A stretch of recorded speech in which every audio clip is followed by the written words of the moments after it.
સુરત શહેરમાં વહેલી સવારે ચાલવા નીકળતા લોકોને ટાર્ગેટ કરી ચેન અને મોબાઈલ સ્નેચિંગ કરનાર રીઢા આરોપીને ક્રાઇમ બ્રાન્ચે ઝડપી પાડી લાખોની મત્તા કબજે કરી હતી।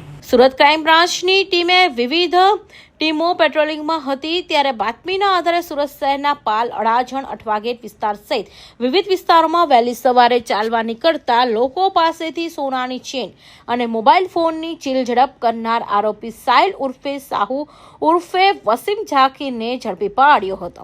આરોપી પાસેથી પોલીસે સોનાનું પેન્ડેન્ટ, 3 મોબાઈલ ફોન અને એક એક્સેસ મોપેડ સહિત કુલ ₹3,38,545નો મુદ્દામાલ કબજે કરી કાયદેસરની કાર્યવાહી હાથ ધરી હતી।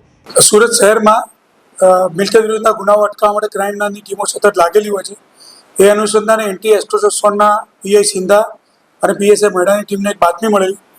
સાહિલ ઉર્ફે વસીમ જાફીર શેખ લિંબાયતનો રહેવાસી જે ચેન સ્નેચિંગના ગુનાઓમાં સંડોવાયેલો છે। અગાઉ પણ એના વિરુદ્ધમાં 6 અલગ અલગ પોલીસ સ્ટેશનમાં ગુનાઓ છે અને પાસામાં જઈને આવેલો છે 20 દિવસ પહેલાં।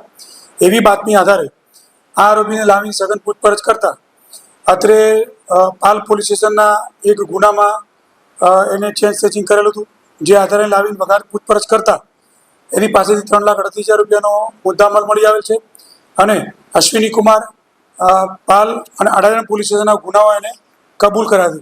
ટોટલ એના વિરુદ્ધમાં 10 ગુનાઓ છે। આ આરોપી હમણાં જસ્ટ 20 દિવસ પહેલાં પાસામાંથી છૂટી આવેલ છે। અત્યારે એને અટક કરી વધુ કાર્યવાહી માટે અશ્વિની કુમાર પોલીસ સ્ટેશનમાં સુપરત કરવામાં આવેલ છે।